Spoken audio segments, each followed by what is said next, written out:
So this is a nice little story from my time down in the southeast back in March.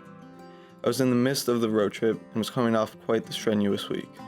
Between the multiple shoots and long days of driving from Florida to Alabama to Tennessee, I was pretty drained. I had this cabin booked in the mountains of Georgia that I'd just listed on Airbnb, and I'd been chatting with the owners on Instagram for a while, and we booked a night stay for me to come down there and to check it out. We didn't really discuss any sort of photo or promotional package, so I kind of just went there with no expectations. So I got there and the owner, Spenser, was outside chopping some firewood. We started talking about anything and everything, and ended up spending the whole afternoon just hanging out.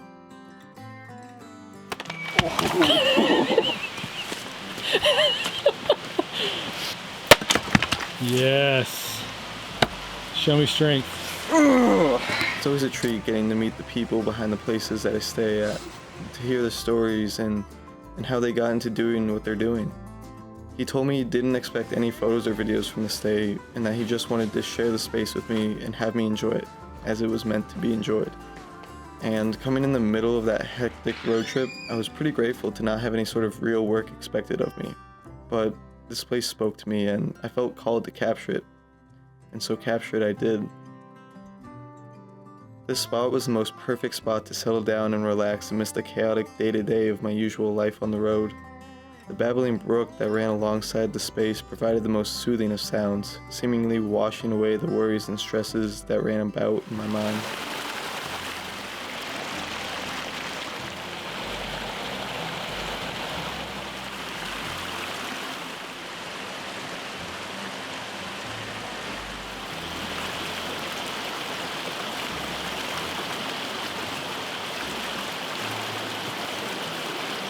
The cathartic, though physically strenuous act of chopping the firewood that I planned on using later that evening was a nice surprise too, giving me more of a connection to the action of building the fire, making it more intimate knowing the work that was put into chopping the wood was that of my own doing.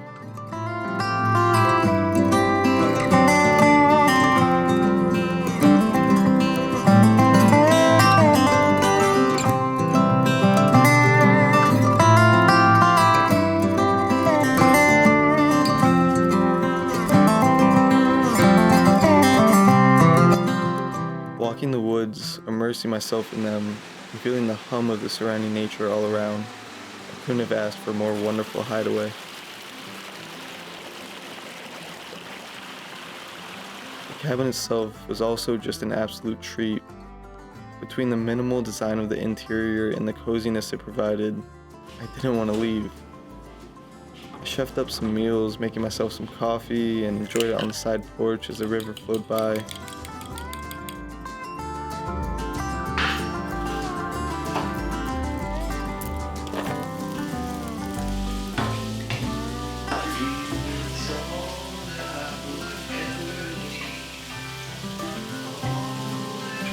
Yeah, you were in the kitchen. I don't need to make the world see that I'm not crazy.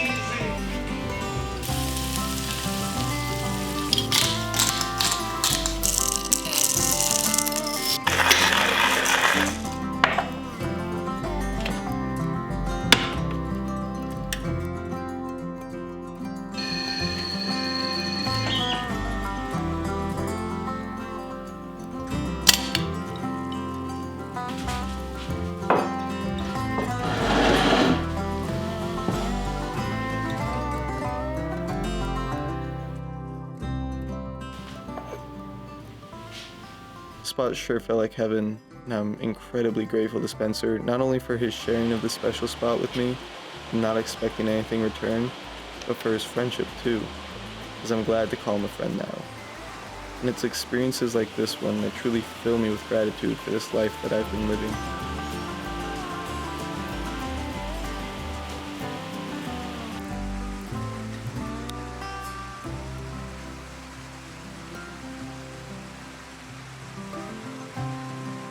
I've been pretty swamped with client work the past 2 months, and I've got to say it's a little overwhelming at times, but I would much rather be overwhelmed with the amount of work than underwhelmed with the lack of work, you know? But anyways, I have so many stories that I cannot wait to dive into and to share with you all, and I hope you'll continue to follow along.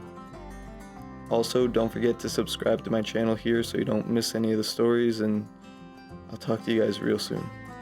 Peace.